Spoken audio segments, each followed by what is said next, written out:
Orar, hermanos.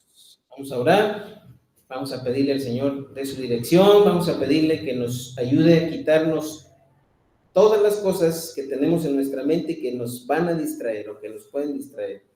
Señor, te pedimos que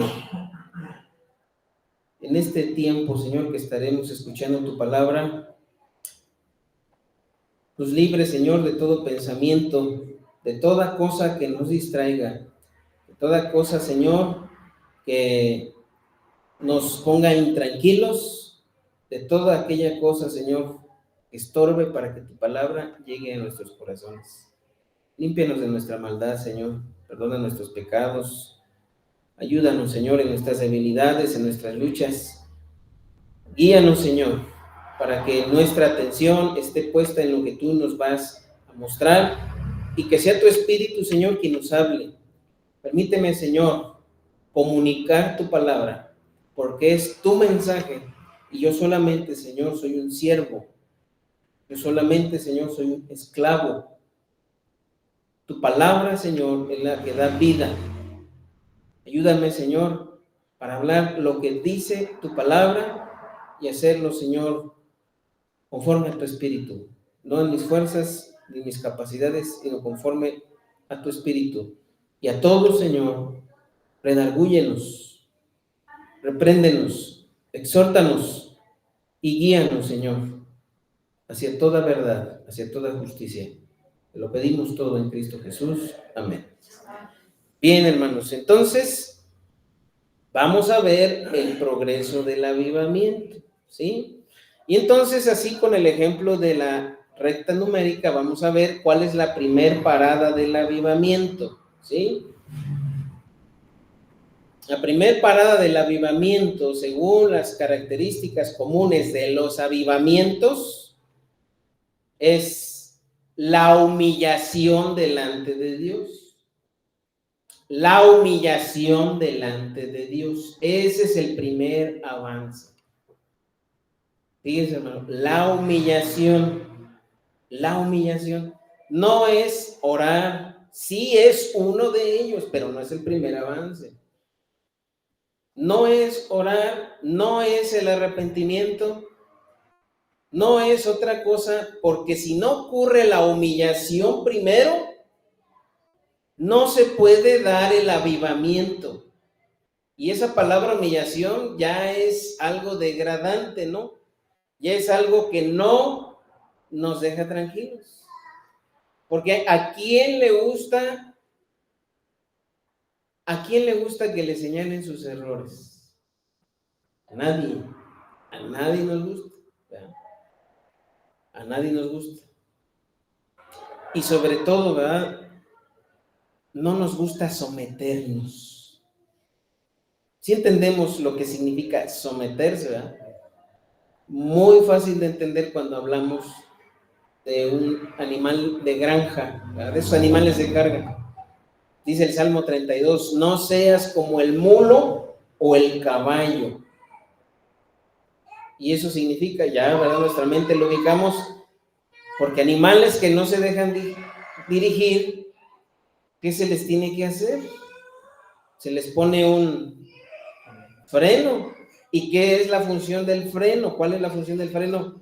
Cuando uno le jala, ¿qué produce en el animal? En la lengua, en la boca del animal. Entonces, por medio del dolor, dice Dios, bueno, tengo que dirigirte. Dice el Salmo 32, no seas como el mulo o el caballo. ¿Verdad? Bueno, entonces, primer avance, la humillación delante de Dios. Acabamos de leer el capítulo 6 del segundo libro de Crónicas, ¿verdad? ¿Qué fue lo que observamos en ese capítulo, hermanos?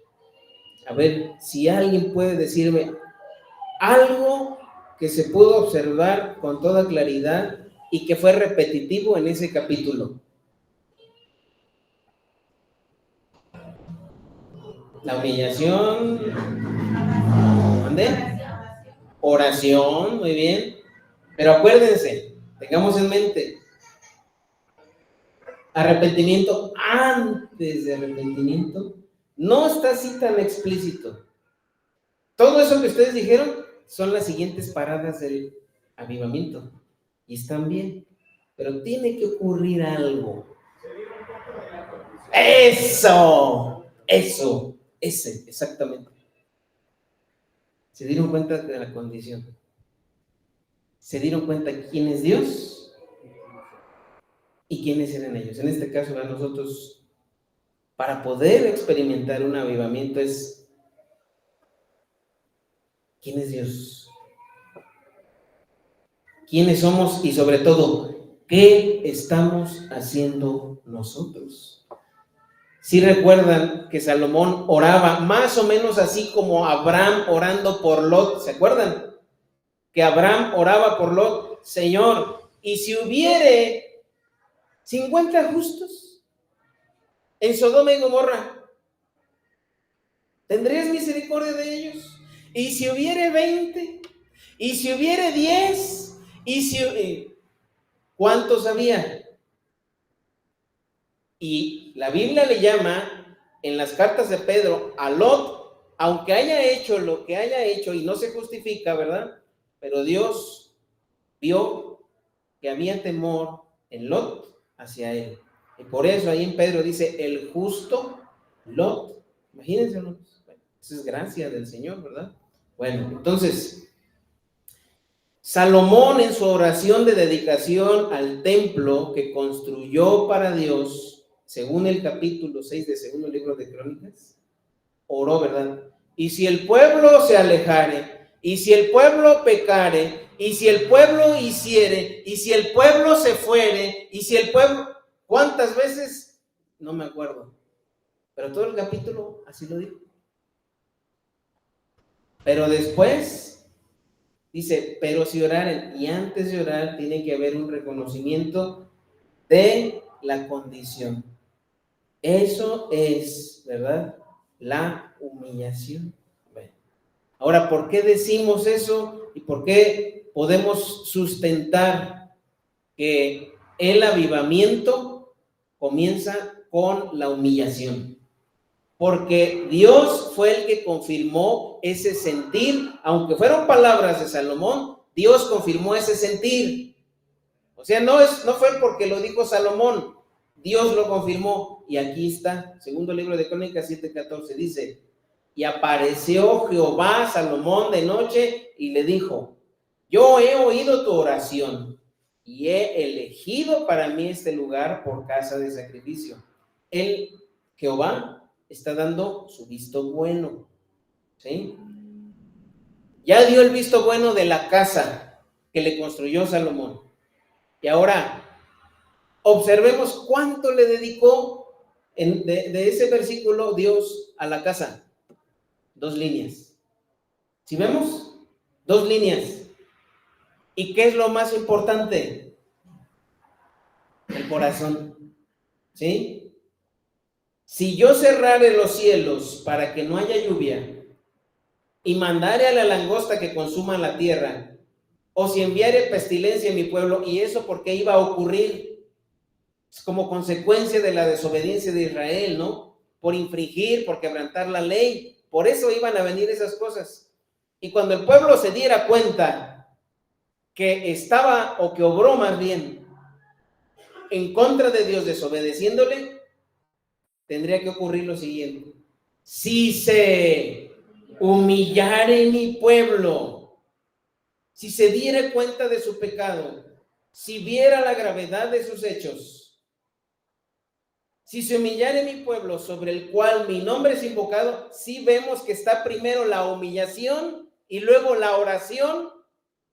Si se humillare mi pueblo sobre el cual mi nombre es invocado, y oraren y buscaren mi rostro, y se convirtieren de sus malos caminos, entonces yo oiré desde los cielos y perdonaré sus pecados y sanaré su tierra. Dios lo estableció. Ese es el orden para el avivamiento. Humillación. Primero, humillación. Ahora, ¿qué es la humillación? Porque esa palabra, ¿verdad? Como que nos brinca, decimos, hasta cuando la tomamos, la oímos, nos sentimos degradados, pero así debe de ser, así debe de ser. La palabra que aparece en el Antiguo Testamento es caná, significa humillarse a uno mismo, o sea, tener una actitud de un estatus bajo, apropiado en relación a una autoridad y por tanto no ser orgulloso o pretencioso de manera inapropiada. Bueno, esta es una definición muy formal, digamos, ¿verdad? Pero hay otra definición que es más práctica. Dice, en la humillación está el reconocimiento de que uno ha sido orgulloso y autosuficiente, que no ha caminado por el camino que el Señor demanda de los hombres. Así de sencillo. No caminamos en el camino que demanda Dios de los hombres, ¿no? Si preguntásemos, ¿verdad? Más bien, si nos preguntamos a nosotros mismos, ¿hemos andado en el camino que Dios demanda de los hombres? ¿Qué le podríamos responder? ¿Le podríamos responder con un valor absoluto? ¿Sí entendemos qué significa un valor absoluto? ¿Sí o no? Entonces, ¿qué le podríamos responder a Dios? No. ¿Hemos andado en el camino que Dios demanda de los hombres? No. Entonces, ¿hace falta humillación? ¿Hace falta humillación? Bien. El avivamiento, hermanos, ocurre para los creyentes, ya lo mencionamos, ¿verdad? El avivamiento ocurre para los creyentes, el pueblo de Dios. Y el avivamiento inicia cuando nosotros reconocemos que dejamos a Dios por ir tras nuestros caminos. ¿Sí?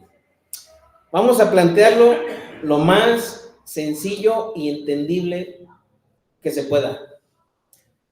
¿Hay algo que usted haya deseado y considere haber estado satisfecho y que esto no haya sido Dios? Otra vez, ¿hay algo que usted hubiera deseado en lo cual se hubiese sentido satisfecho y esto no era Dios? ¿Sí se entendió la pregunta? A ver, pensemos, hermanos. ¿Con qué cosas nos sentimos satisfechos? ¿Con qué cosas se siente uno satisfecho?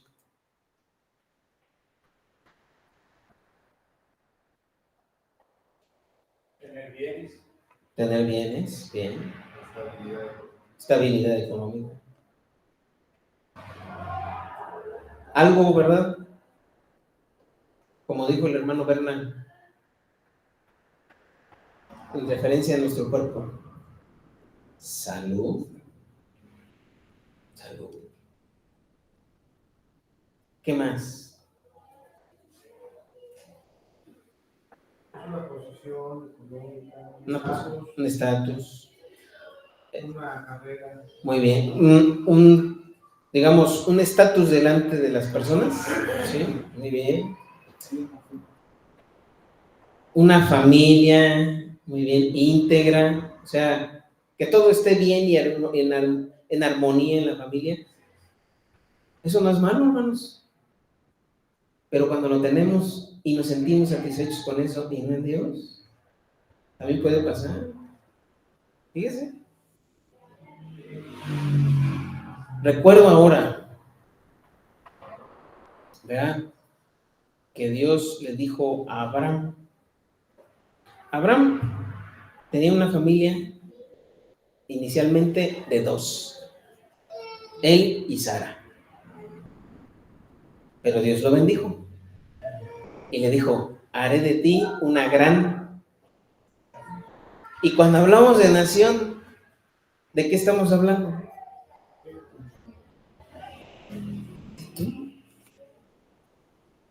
Fíjense, hermano, cómo luego que no es malo, realmente no es malo, pero sí es malo cuando nosotros buscamos familia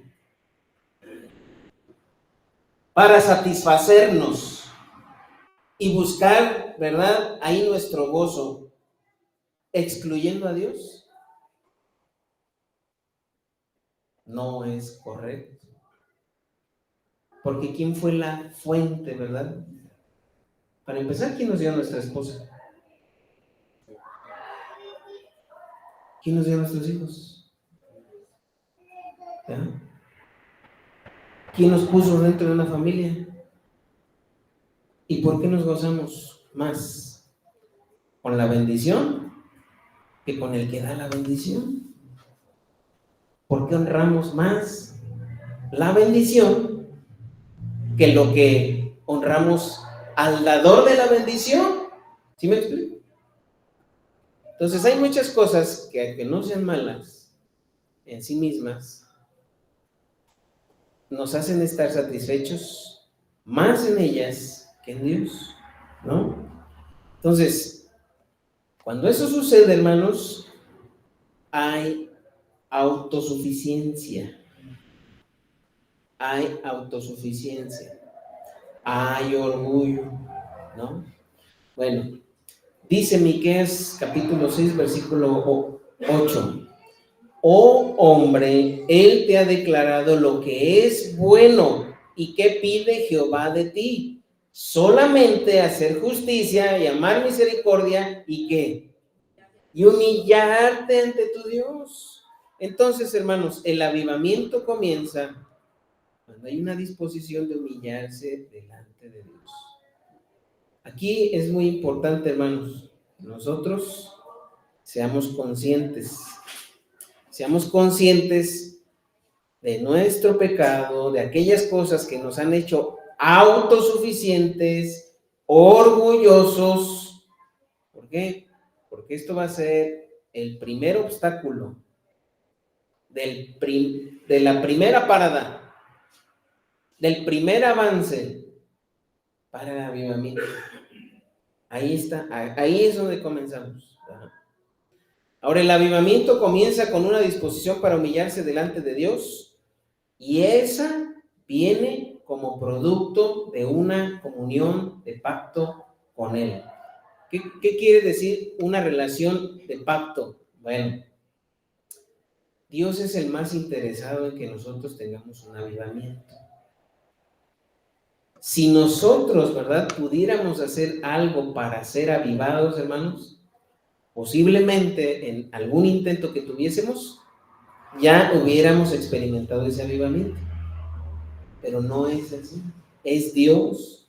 Mire, vamos a leer, por favor, segundo libro de Crónicas. Vamos a dejar Deuteronomio porque está larguito. Vamos a leer segundo libro de Crónicas, capítulo 7, versículo 14 al 18.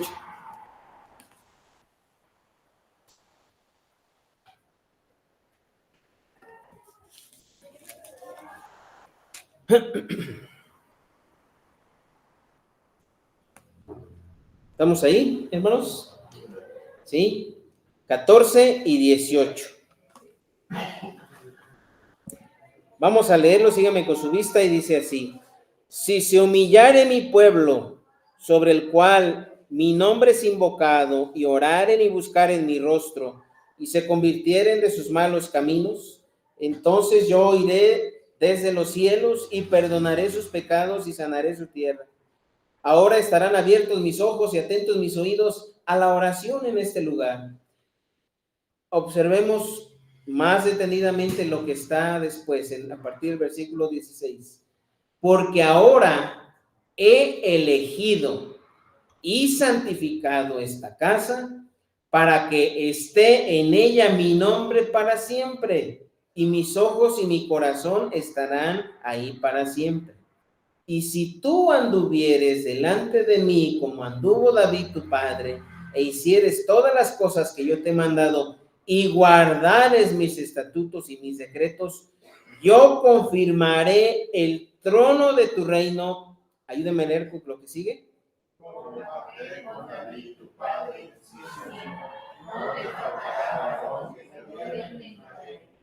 Gracias, hermanos. Pacto. De ahí parte la relación que Dios tiene con nosotros. Pacto. Por eso es que el avivamiento es para el pueblo de Dios. Si no hay pacto,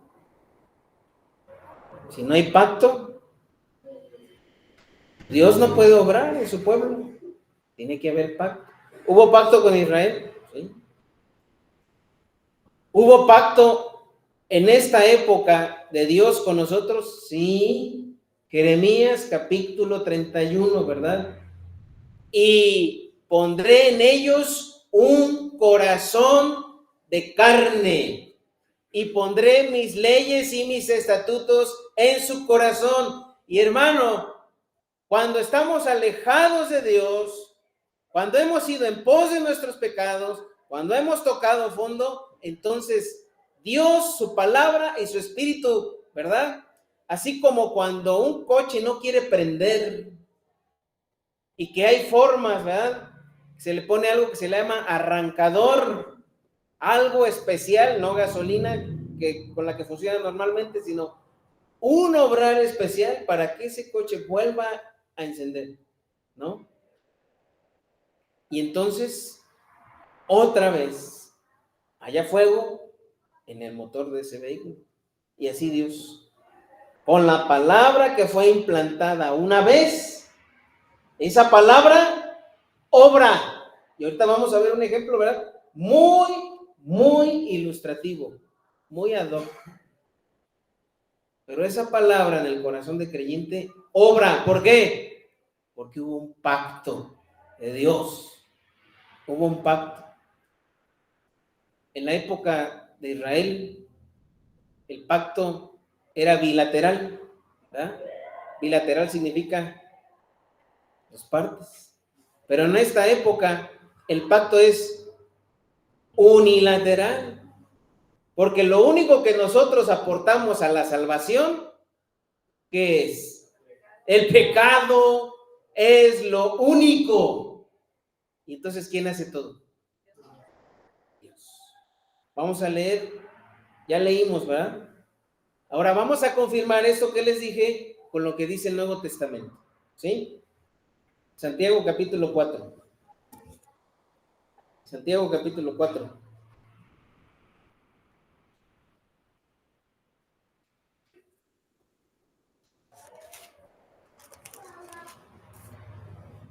Vamos a leer los versículos 4 al 6. Vamos a regresar más adelante otra vez a este versículo, a este pasaje. ¿Sí? Pero vamos a leerlo. A ver, Manuel, ¿me ayudas a recordar qué es lo que ocurre en la humillación? ¿Lo que dijiste hace ratito? Uno se da cuenta de la condición, del pecado, ¿verdad? En el libro de Santiago, capítulo 4, Santiago exhorta, reprende, ¿verdad? Por las palabras que leemos aquí, a los judíos cristianos a quienes dirige esta carta. Dice el versículo 4, oh almas que, eso parecería un insulto, pero está tomando Santiago una metáfora que el Señor utilizaba para con Israel. Así, ¿verdad? Esa comunión de pacto, que es como la de un matrimonio, le dice, oh almas adúlteras, ¿no sabéis que la amistad del mundo es enemistad contra Dios? Cualquiera, pues, que quiera ser amigo del mundo, y allí, hermanos, todas las cosas que nos satisfacen y que no son Dios, allí están. Allí están. Pregunte usted a una persona que no conozca a Dios y que tenga una vida, digamos, correcta, aceptable delante de los demás, es más, hasta ejemplar más que muchos cristianos, y le va a decir cosas que no son malas, con las que él o ella está satisfecho. Su trabajo, su familia, no son malas, pero no es Dios. No son Dios, ¿no? Oh, almas adúlteras, ¿no sabéis que la amistad del mundo es enemistad contra Dios? Cualquiera, pues, que quiera ser amigo del mundo, se constituye ¿qué?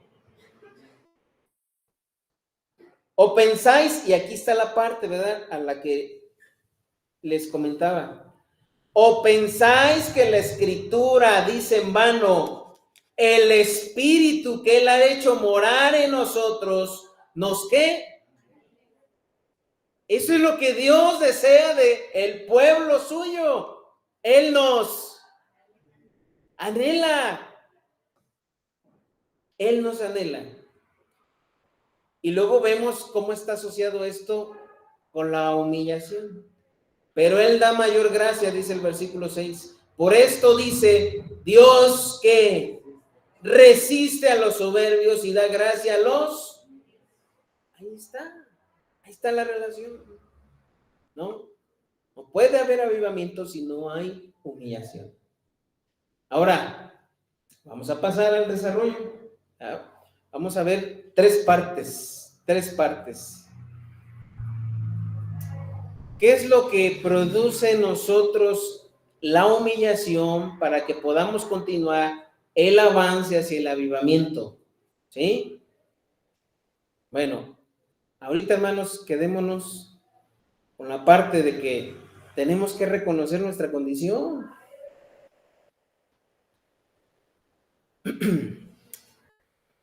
Me parece, ¿verdad?, que hubiese sido muy bueno,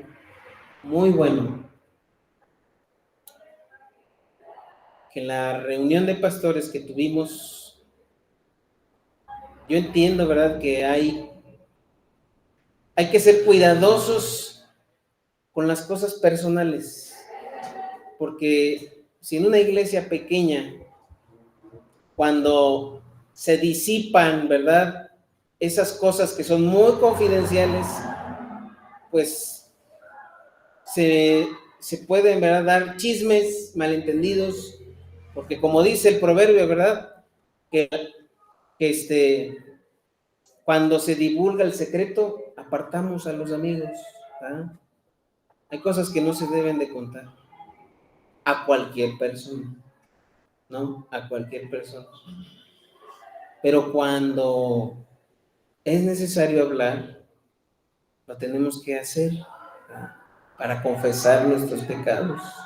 Y no es que tengamos que confesarlos para pedir perdón por alguna ofensa. Eso sí, si ofendimos a alguien, lo tenemos que hacer. Me refiero a rendir cuentas.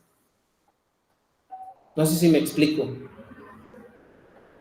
Hay pecados, pues, por los cuales tengo que confesarlos a otras personas y pedir ayuda. Yo no puedo quedarme, ¿verdad?, con mi pecado ahí guardado. Aunque quiera confesarlo, lo confieso a Dios, pero necesito ayuda. Por eso es necesaria la consejería en iglesia, hermanos. La consejería es necesaria, ¿verdad? Mire, va a decir, a ver, dígame dónde dice la Biblia, que dice en muchas partes, pero yo nada más voy a tomar una que dice en Romanos 15:14. Usted quiere acompañarme, y si no, por favor escuche, porque voy a leer lo que dice, ¿verdad? Dice el apóstol Pablo, pero estoy seguro de vosotros, hermanos míos, de que vosotros mismos estáis llenos de bondad, llenos de todo conocimiento, de tal manera que podéis amonestaros los unos a los otros. Si somos un cuerpo, tenemos que sobrellevar las cargas. Entonces, cuando nos humillamos delante de Dios, primero, vamos a reconocer que lo abandonamos por nuestros caminos. Abandonamos a Dios por nuestros caminos. ¿Y cómo nos damos cuenta que hemos abandonado a Dios por nuestros caminos? Vuelvo a la pregunta que le hice al inicio. ¿Hay cosas con las cuales usted se ha sentido satisfecho sin necesidad de Dios?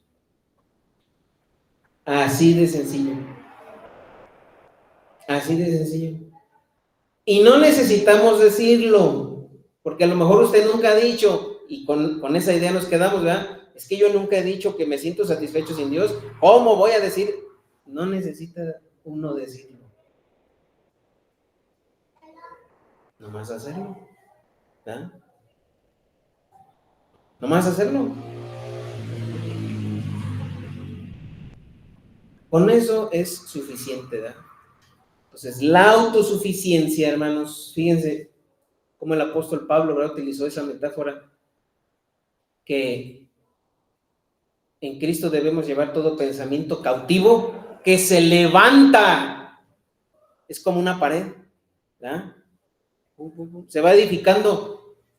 Y nosotros edificamos muros de autosuficiencia y orgullo. Nos cuesta ver nuestro pecado. Nos cuesta aceptar que estamos equivocados y hemos dejado a Dios por cosas que no son malas. Y a lo mejor por eso decimos, no es tan malo que yo me vaya cada semana con mi familia. Estamos dando, ¿verdad?, un énfasis, una supremacía a aquellas cosas que nos dejan satisfechos, pero no a Dios, ¿no? La autosuficiencia y el orgullo son los muros que debemos demoler para lograr ese reconocimiento. Y ahora sí, vamos a ver ese ejemplo, ¿verdad? ¿Cómo podemos decir? Tan elocuente. Ya ni voy a tener que decir nada yo. Ya con lo que leamos, eso es suficiente. Eso es suficiente. Dice, segundo libro de Crónicas, por favor, capítulo 33. ¿Sabe usted quién fue Manasés? Un rey. ¿Cómo podemos describirlo? Con dos palabras. Muy perverso. Muy perverso. Quizá el peor de los reyes que ha existido, o que existió, perdón. Quizá el peor. Capítulo 33, versículo, es más, yo puse el 12 nada más, pero vamos a ver poquito. Yo le invito a que usted lo lea completo en su casa, el capítulo o todo el libro de Crónicas, y compare cada uno de los reyes y vea que este sí se voló la barda, dijo por ahí alguien, no, lo escuché mal, ¿eh? Una vocecita de niño. Dice así, y fíjense, desde muy joven. Digo, aquí ahorita nada más hay un joven, ¿verdad? Y si hago alusión a los jóvenes solamente, perdón, dos, pero si hago alusión, pues voy a hablar de ellos, ¿verdad? Entonces lo voy a hacer de manera general. Inició, tres, perdón, aquí también está Carlita, ¿verdad? Tres jóvenes. Dice, de 12 años era Manasés cuando comenzó a reinar y 55 años reinó en Jerusalén. Si alguien, ¿verdad?, en política se quejaba de la dictadura de Porfirio Díaz o de Fidel Castro, 55 años. ¿Y qué tipo de gobierno hizo Manasés? Sigamos leyendo.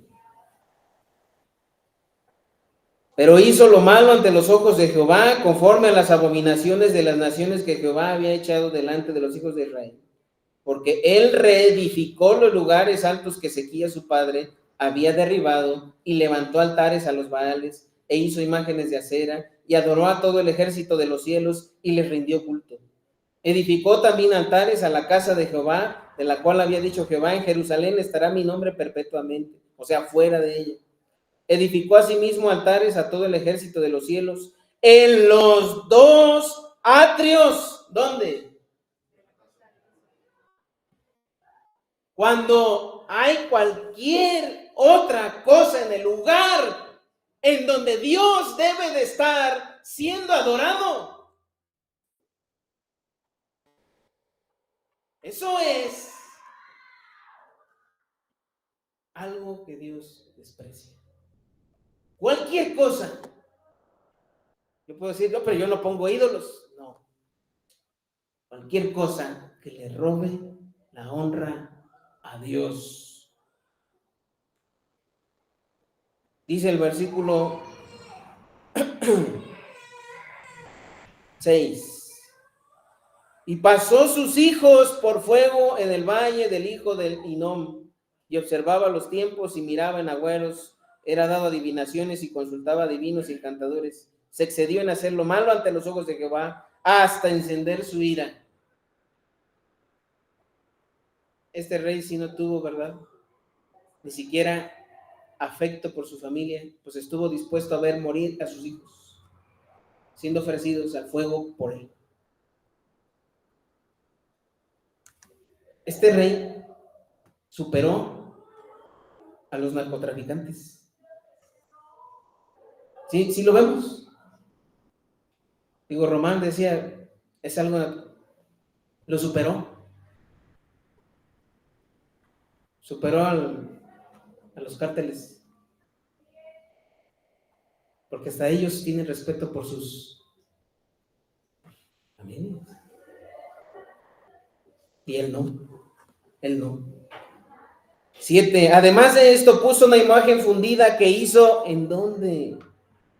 En la casa de Dios, de la cual había dicho Dios a David y a Salomón su hijo, en esta casa y en Jerusalén, la cual yo elegí sobre todas las tribus de Israel, pondré mi nombre para siempre. Y nunca más quitaré el pie de Israel de la tierra que yo entregué a vuestros padres, a condición de que guarden y hagan todas las cosas que yo les he mandado, toda la ley, los estatutos y los preceptos por medio de Moisés. Manasés pues hizo extraviarse a Judá y a los moradores de Jerusalén para hacer más mal que las naciones que Jehová destruyó delante de los hijos de Israel. Ese es el extremo. Pues si no, pues yo no quiero llegar hasta allá, ¿verdad? Pero es el extremo, es un extremo. Pero fíjese qué hace Dios. ¿Qué hace Dios, hermanos? Aquí dice que Dios se llenó de ira, ¿verdad?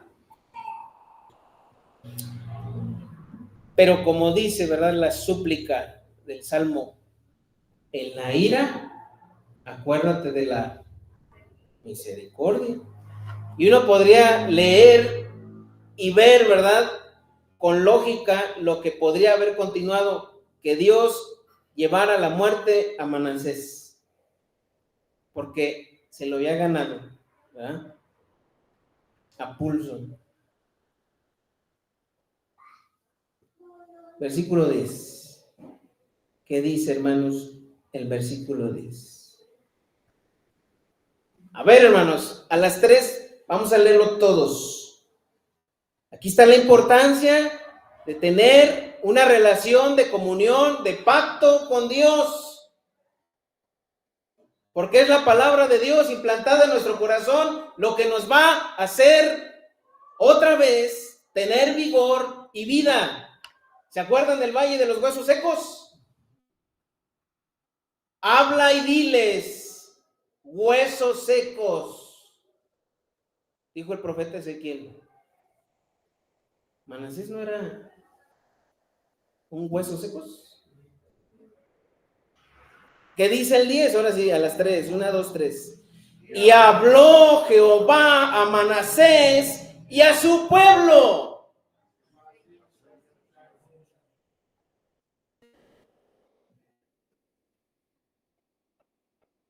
Dios sabe si en este momento nosotros estamos llenos de autosuficiencia y orgullo.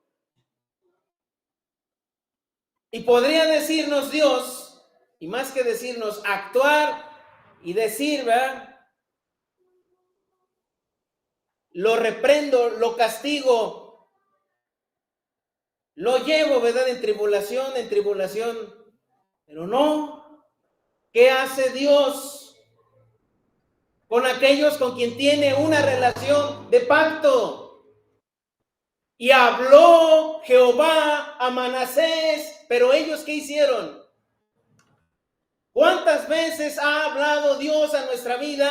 Y una, y otra, hermanos, pero nosotros no, porque no creemos que estamos enorgullecidos, ni que somos autosuficientes, que estamos bien, como vimos la semana pasada, como el caso de la iglesia de Sardis. ¿Se acuerdan? Tienes nombre de que vives, pero estás muerto.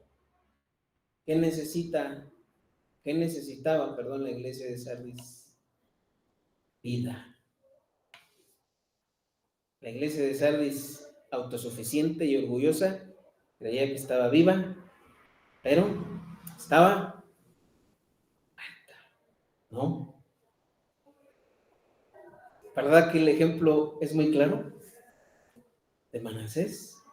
Muy claro. Bueno, entonces, cuando nosotros somos movidos por Dios a humillarnos, es por su palabra, hermanos. No es por otra cosa. Es por su palabra. La palabra nos señala nuestra suficiencia y nuestro orgullo y que debemos de demoler. Tenemos que demoler. Vamos a ver Santiago más adelante, pero vamos a leer ahora 1 Corintios 5:2.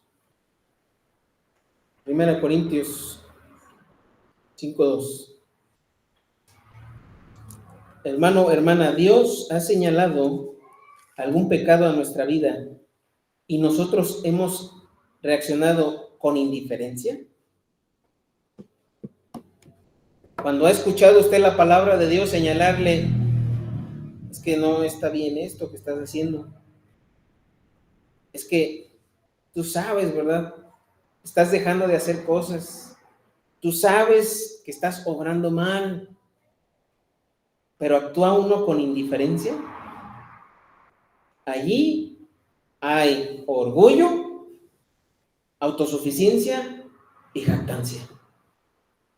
1 Corintios capítulo 5, versículo 2.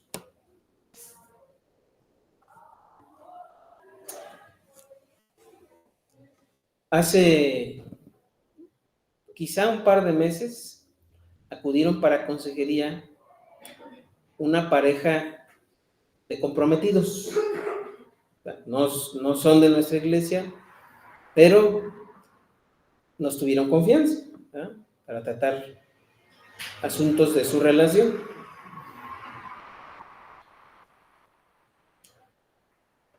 Cuando estuvimos platicando, quien tomó la mayor parte del diálogo, ¿verdad?, fue él. Ella estuvo callada y opinaba muy poco. Y él, ¿verdad?, pues cuando yo les preguntaba, él respondía casi siempre primero. Y entonces, en las respuestas que él daba, pues denotaba, ¿verdad?, con mucha seguridad que todo estaba bien. Ayer me enteré que ya rompieron el compromiso. Creo que tenían 7, 8 años de noviazgo. Yo lo que pude ver ahí es que había autosuficiencia y orgullo. Y preguntaba a uno, ¿verdad?, oye, ¿y cómo te sientes respecto a esto?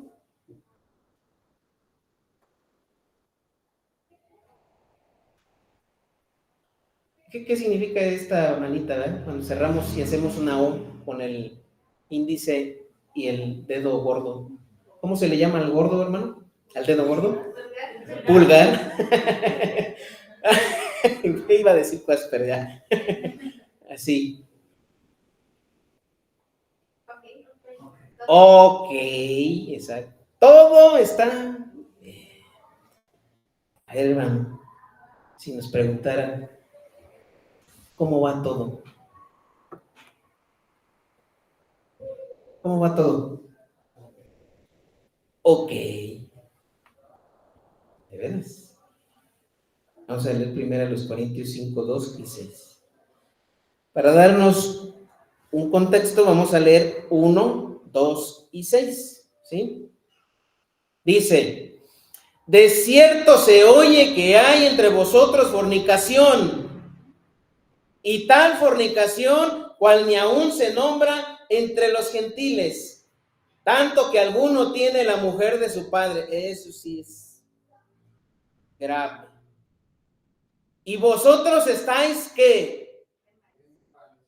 Envanecidos. ¿No debierais más bien que haberos lamentado para que fuese quitado de en medio de vosotros el que cometió una acción? Versículo 6. ¿No es buena vuestra jactancia? ¿No sabéis que un poco de levadura leuda toda la masa?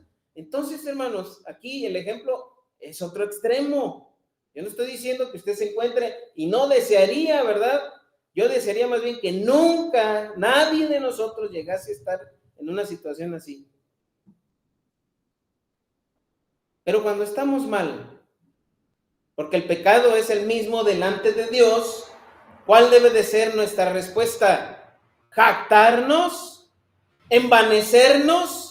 Y decir, todo está ¿qué? ¿Cómo vas con tu esposa? Ok. Las esposas, ¿cómo vas con tu esposo? Ok. ¿Cómo vas con ese vicio? Ok. Esas actitudes, ¿verdad? En tu corazón que están enfermando las relaciones en la familia porque un poco de levadura. ¿Qué? Ok. ¿Qué estamos haciendo? Envaneciéndonos, jactándonos, autosuficiencia y orgullo. Y ya cuando aquel castillo de naipes, ¿verdad?, no se puede sostener, 8 años de noviazgo, y de repente, y estamos hablando de cristianos, y puede ser un noviazgo, puede ser un matrimonio, puede ser una familia, puede ser una iglesia. Estamos envanecidos y nos jactamos. Entonces, el humillarnos, hermanos, es reconocer que abandonamos a Dios por nuestros caminos. Eso es muy importante. Es el primer paso. Ahora sí que el primer paso del primer progreso. Reconocer nuestro pecado. No oración, no. Primera de Pedro capítulo 3 dice que si el varón, si nosotros los varones no somos considerados y tratamos a la mujer como a vaso más frágil, ¿qué va a pasar con nuestras oraciones? No van a llegar más allá del techo. Y no aplica para varones únicamente. Aplica a todos. Entonces, no es la oración. ¿Qué es? La humillación. Segundo, ¿qué sintió cuando leyó acerca de Manasés?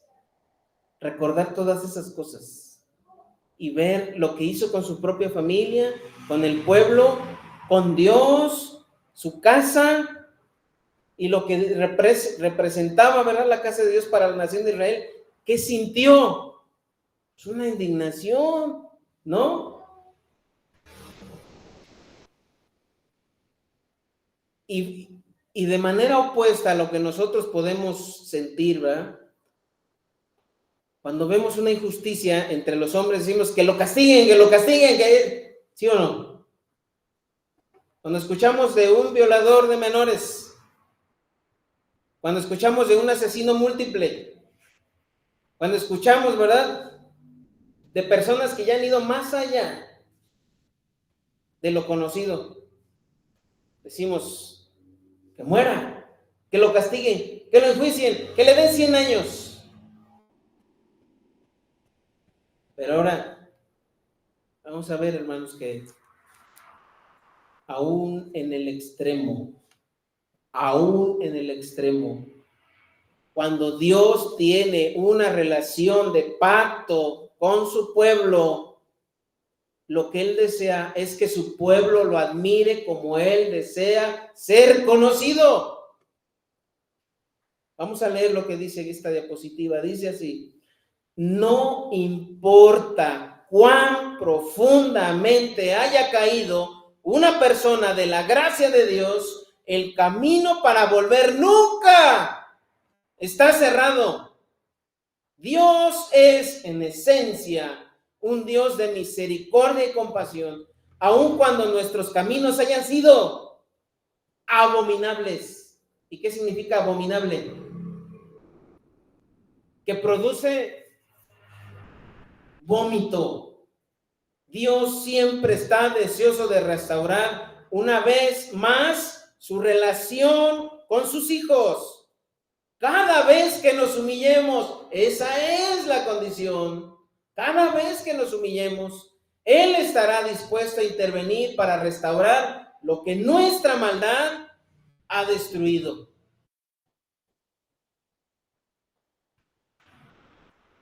Porque es nuestra maldad lo que destruye nuestra comunión con Dios. Segunda de Crónicas, vamos a regresar, por favor. Capítulo 33.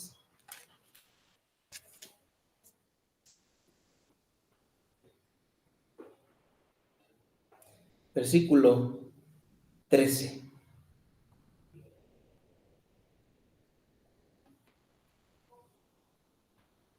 Vamos a leer desde el 11. Bueno, leímos el 10, ¿verdad? Leemos desde el 10. Sígame con su vista, dice así: y habló Jehová a Manasés y a su pueblo, mas ellos no escucharon. Y lo siguiente, hermanos, es gracia de Dios. Lo siguiente es gracia de Dios. Y a veces, ¿verdad? Nosotros nos quejamos por lo que Dios muestra a través de su gracia y estamos, ¿verdad? Siendo, podemos decir, quejosos y hasta indolentes, ¿verdad? Diciéndole a Dios: ¿por qué me mandaste esta situación? ¿Por qué estoy bajo esto? ¿Por qué me diste este esposo? ¿Por qué me diste esta esposa? ¿Por qué me pusiste en esta situación? Eso puede ser gracia de Dios. Versículo 11. Por lo cual Jehová trajo contra ellos los generales del ejército del rey de los asirios, los cuales aprisionaron con grillos a Manasés y atado con cadenas lo llevaron a Babilonia. Vamos a hacer un enfoque cercano, ¿verdad? Un enfoque de lupa. Los asirios acostumbraban llevar como trofeo, ¿verdad?, hacia su capital, dentro de su reino, a los reyes extranjeros con grillos, pero no eran los pies, era la nariz. ¿Se acuerda del mulo y del caballo? No seas como, imagínese un grillete en la nariz y siendo expuesto en un pueblo extranjero, expuesto como trofeo. ¿Sí no lo podemos imaginar? Así. Pero fue gracia de Dios. Fue gracia de Dios. Versículo 12. Mas luego que fue puesto en angustias, aquí no dice, ¿verdad?, humillación, pero la hubo antes de que orase. Mas luego que fue puesto en angustias, oró a Jehová su Dios. Está escrito con mayúscula, ¿verdad? humillado grandemente en la presencia del Dios de sus padres. Versículo 13. Y habiendo orado a él, ¿qué pasó? Fue atendido, pues Dios oyó su oración y lo restauró a Jerusalén, a su reino. ¿Y qué hizo Manasés? Reconoció Manasés que Jehová era Dios. Y vino un avivamiento, ya no lo vamos a describir en todas las acciones o reformas que él llevó, ¿verdad?, a cabo en Israel. Pero vino un avivamiento. Pero antes tuvo que pasar la ¿qué? Humillación. Cada vez que nos humillemos a Dios, Él estará dispuesto a intervenir para restaurar lo que nuestra maldad ha destruido. ¿Qué merecía humanamente Manasés? Pues que pague por todo el mal que hizo. Y a veces, hermanos, nosotros deberíamos estar sufriendo por el mal que hacemos. Deberíamos de sufrir. Y si estamos sufriendo, es gracia de Dios. ¿Para qué? Para que nos ayude a admirar su persona, como lo hizo con Manasés. Como él desea ser conocido. Y ya por último, ¿ah?, ¿cuál fue el primer punto?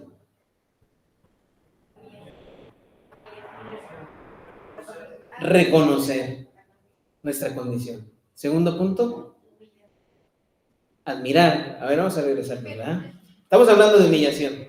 Y en la humillación es reconocer que abandonamos a Dios por nuestros caminos, que lo sustituimos, ¿verdad?, con autosuficiencia y orgullo. Admirar su persona como Él desea ser conocido. Y este es el último.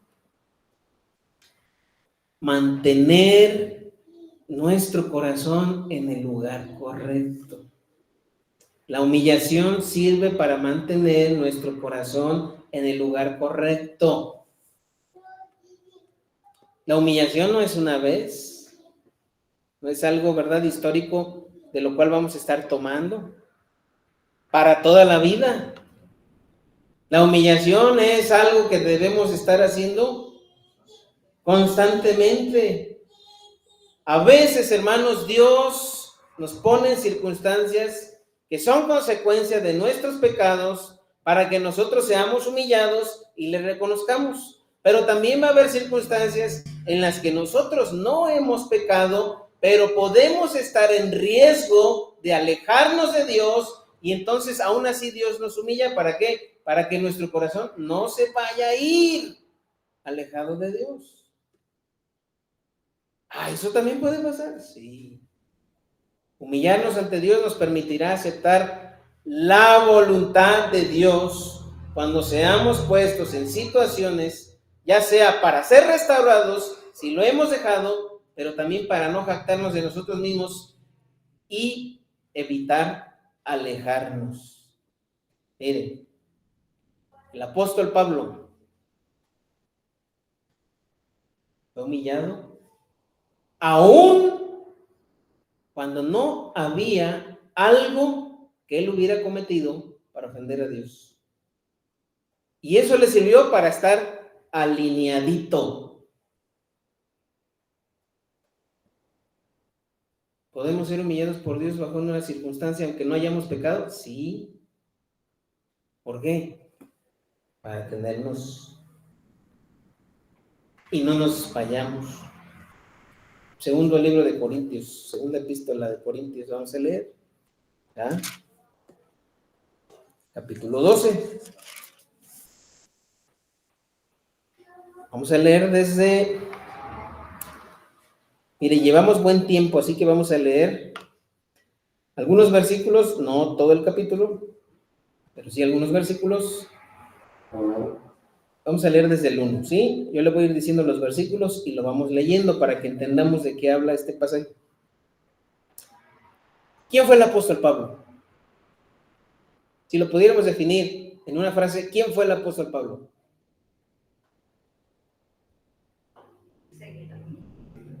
Hablando, ¿verdad?, de su ministerio. ¿Quién fue el apóstol Pablo? El apóstol más, vamos a llamarle, influyente del Nuevo Testamento. ¿Sí? Ya, me parece que ya decimos mucho con eso, ¿no? A veces les quito la inspiración, ¿verdad, hermanos? Y pongo mis ideas, pero la tomé de Manuel, ¿verdad? Para que no digan. El apóstol más influyente. Y eso habla, ¿verdad?, del arduo trabajo y obra que hizo para que el evangelio fuese escuchado y conocido. ¿Usted cree que el apóstol Pablo, siendo como fue, siendo usado como lo fue, tuviese necesidad de que Dios lo humillara?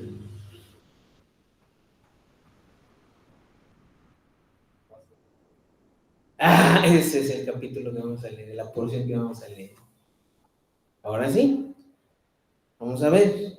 Dice el 1: ciertamente no me conviene gloriarme, captarme, envanecerme, pero vendré a las visiones y a las revelaciones del Señor, es decir, las voy a citar. Voy a citar lo que el Señor me ha revelado. Conozco a un hombre en Cristo que hace 14 años y no habla, no da nombre, pero es él. Conozco a un hombre en Cristo que hace 14 años, sin el cuerpo, no lo sé, si fuera del cuerpo, no lo sé, Dios lo sabe, fue arrebatado hasta el tercer cielo. Y conozco al tal hombre, sin el cuerpo o fuera del cuerpo, no lo sé, Dios lo sabe, que fue arrebatado al paraíso. Hermanos, hay gente que dice que murió y volvió a regresar. Y que vio, ¿verdad?, a un ángel, que vio a Dios, muchas cosas. Yo lo pondré en duda. Pero el apóstol Pablo dice que él fue arrebatado porque fue una revelación de Dios y la escribió aquí, entonces yo sí podría confiar en eso, ¿no? Dice el versículo 3: y conozco a tal hombre, si en el cuerpo o fuera del cuerpo, no lo sé, Dios lo sabe, que fue arrebatado al paraíso, donde oyó palabras inefables que no le es dado al hombre expresar. De tal hombre me gloriaré, me jactaré, me envaneceré, pero de mí mismo en nada me gloriaré, sino en mis debilidades. Sin embargo, si quisiera gloriarme, no sería insensato, porque no está diciendo mentiras, sino la verdad. Pero lo dejo para que nadie piense de mí más de lo que en mí ve u oye de mí, y para que la grandeza de las revelaciones, hermanos, no es nada malo lo que Pablo está haciendo, sino todo lo contrario. Y para que la grandeza de las revelaciones no me exaltase desmedidamente, ¿qué? Me fue dado un aguijón en mi carne, un mensajero de Satanás que me abofeté para que no me enaltezca sobremanera. ¿Qué propósito tenía Dios para poner esta tribulación en Pablo, que de por sí, ¿verdad?, aumentaba ya sus muchas tribulaciones? Que Pablo ¿qué? Se mantuviera alineado, que no fuese autosuficiente, que no fuese orgulloso. Y Pablo oraba. 8. Respecto a lo cual, 3 veces he rogado al Señor que lo quite de mí. Pero luego recibió revelación de Dios, versículo 9. Es decir, Dios le confirmó el propósito. Y me ha dicho que bástate mi gracia, porque mi poder se perfecciona en la debilidad. Por tanto, de buena gloria me gloriaré más bien en mis debilidades, para que repose sobre mí el poder de Cristo. Entonces ya vemos. Es que yo no hice nada, pero que es que estoy... Es para tenerte alineado. Si es por consecuencia de tu pecado, también. Y ya nos va para Dios. Pero también nos humilla a Dios para estar alineados. Entonces, hermanos, ¿para qué quejarnos? El hacerlo es no aceptar la voluntad de Dios, no humillarnos, ¿verdad? Terminemos con 1 de Pedro capítulo 5. Hoy vamos a terminar antes de las 2, hermanos. ¿Ven? Gracias, Max. Gracias, Max. Me voy a seguir esforzando por ese ánimo, ¿eh? Hebreos capítulo, perdón, 1 de Pedro capítulo 5, 6 al 10. Pongamos atención en lo siguiente, hermanos. Tanto el apóstol, como Santiago, perdón, como el apóstol Pedro y como Pablo, tenían claro lo que era la humillación, ¿verdad?, delante de Dios. Ya vimos con Santiago, ¿verdad? Ya vamos a ver ahora con Pedro, ya lo vimos con Pablo. Y los tres están soportados en el mismo concepto de humillación del Antiguo Testamento y nos los dicen en sus cartas. Dice, capítulo 5, versículo 6, dice, ¿cómo comienza el 6? Humillaos, pues, bajo la poderosa mano de Dios, para que Él os exalte, ¿cuándo? Cuando fuere tiempo. Cuando fuere tiempo. No cuando cuando fuere tiempo. Y mientras tanto, ¿qué vamos a hacer? 7. Echando toda vuestra ansiedad sobre Él, porque Él tiene cuidado. Dios tuvo cuidado de Manasés. Dios tuvo cuidado de Manasés. ¿Qué pudieron haber hecho los asirios con él?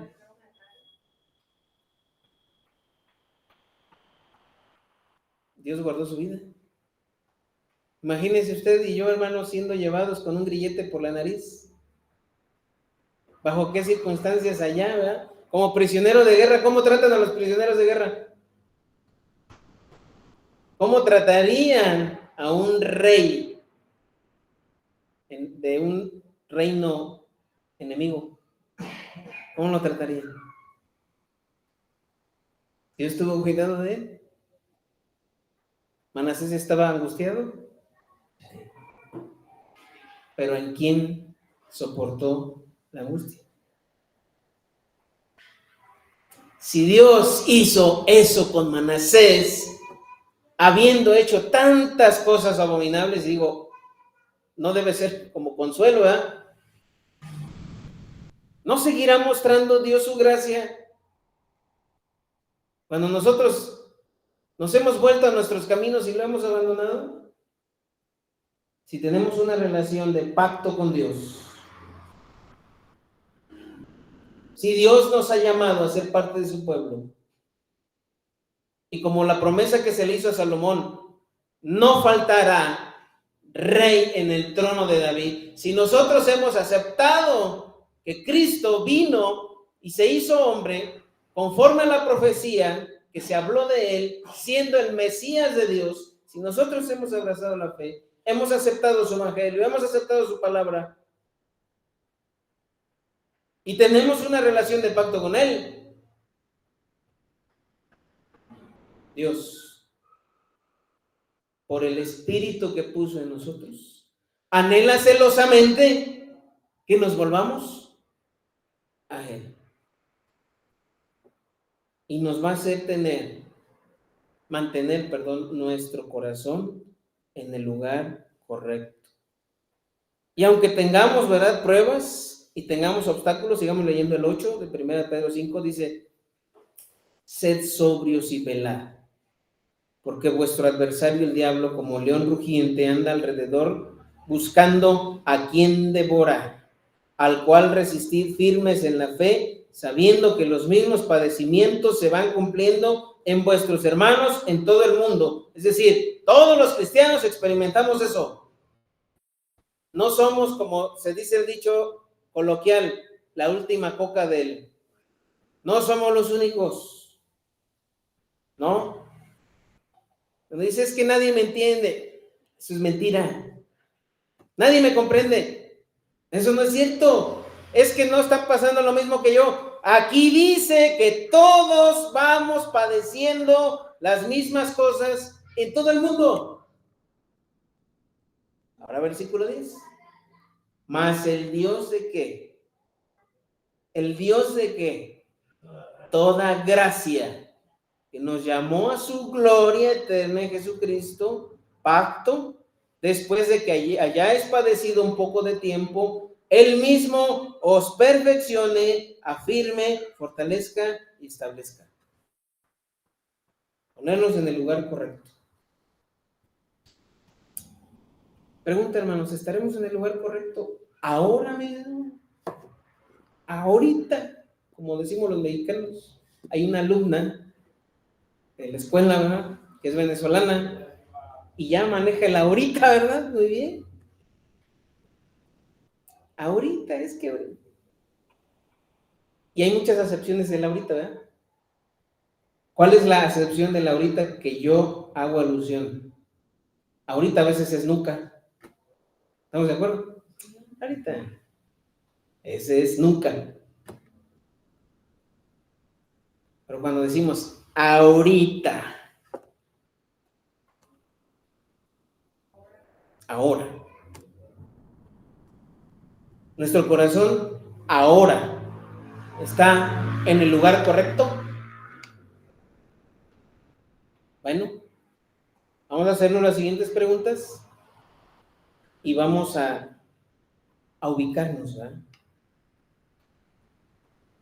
¿Qué poseo? ¿Qué poseo que no me haya sido dado por Dios?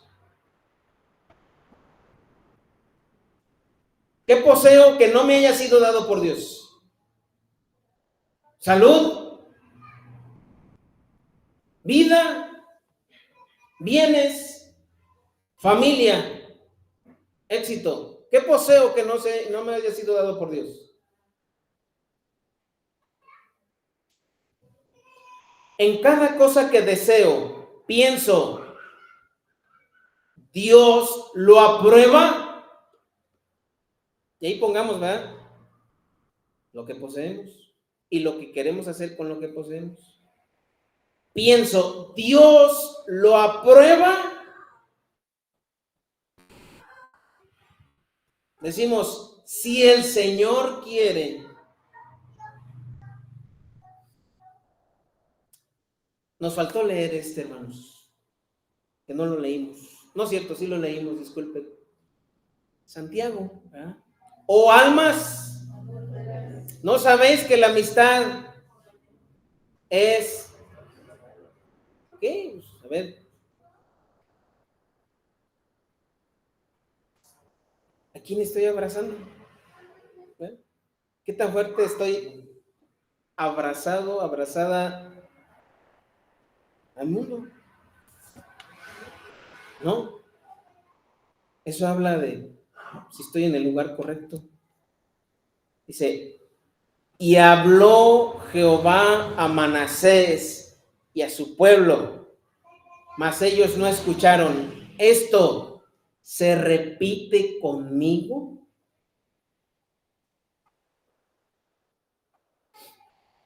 Bueno, si la mayoría fueron negativas, entonces no estamos en el lugar correcto. ¿Y si una no fue negativa? No estamos en el lugar correcto. ¿Estamos de acuerdo?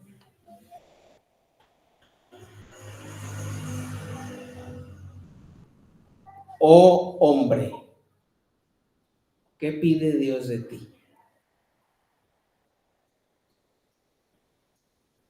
El hacer justicia, misericordia y que te ¿qué? Humilles delante de Él. ¿Qué vamos a hacer hoy, hermanos? No me gustaría que saliéramos igual, como Manasés. ¿Tienen planeado salir igual que Manasés? Bueno, podemos ver consecuencias, ¿verdad? Pero si hoy usted quiere tomar una decisión en la que su corazón desea ponerlo dispuesto a humillarse delante de Dios, durante el tiempo de oración, si es Dios el que está poniendo este sentir en usted, dígaselo, ¿verdad? Y como dije anteriormente, no me gusta hacer invitaciones, pero si usted quiere manifestarlo para orar por usted, su servidor por usted, puede ponerse de pie. Así que vamos a orar. Padre, te damos gracias por tu palabra. Señor,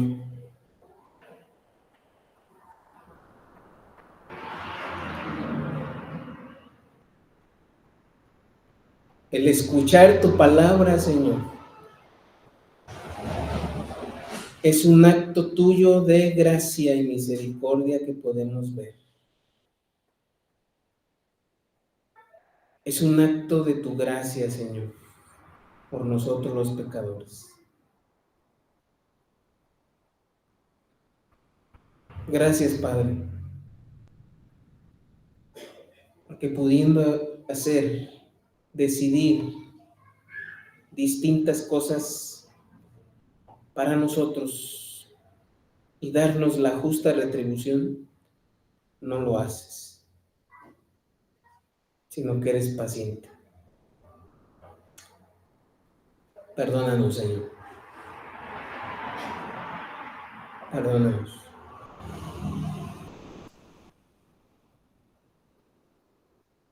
Queremos reconocerte hoy como nuestro Dios, aquel que recibe la más alta adoración, la más alta reverencia, el más alto honor que cualquier persona y cualquier cosa en nuestra vida. Ese es nuestro deseo, Señor. Y perdónanos, Padre, por habernos alejado en pos de nuestros caminos, de nuestro pecado, por ser autosuficientes y orgullosos. Señor, te pedimos que nos restaures de nuestra condición y que tu gracia, Señor, sea suficiente en nuestras debilidades. Ayúdanos en las situaciones que estamos pasando, Padre, de tribulación, porque hemos visto, Señor, que si son consecuencias, es muestra de tu gracia. Pero también, Señor, pueden ser situaciones para mantenernos cerca de ti y no alejarnos aún más, Señor. Ayúdanos, Padre, y permítenos, Padre, que nosotros comience ese vigor, ese avivamiento, Señor, por la obra que haces en nuestra vida. Y verdaderamente, Padre, te busquemos de todo nuestro corazón, que dejemos de adulterar entre dos pensamientos, entre ti y aquello que satisface nuestra vida. Guárdanos, Señor, de pecar contra ti y de envanecernos. Guárdanos, Señor, por favor. Te pedimos esto, Señor. En el nombre de Cristo Jesús. Amén. Gracias, hermanos, por su paciencia.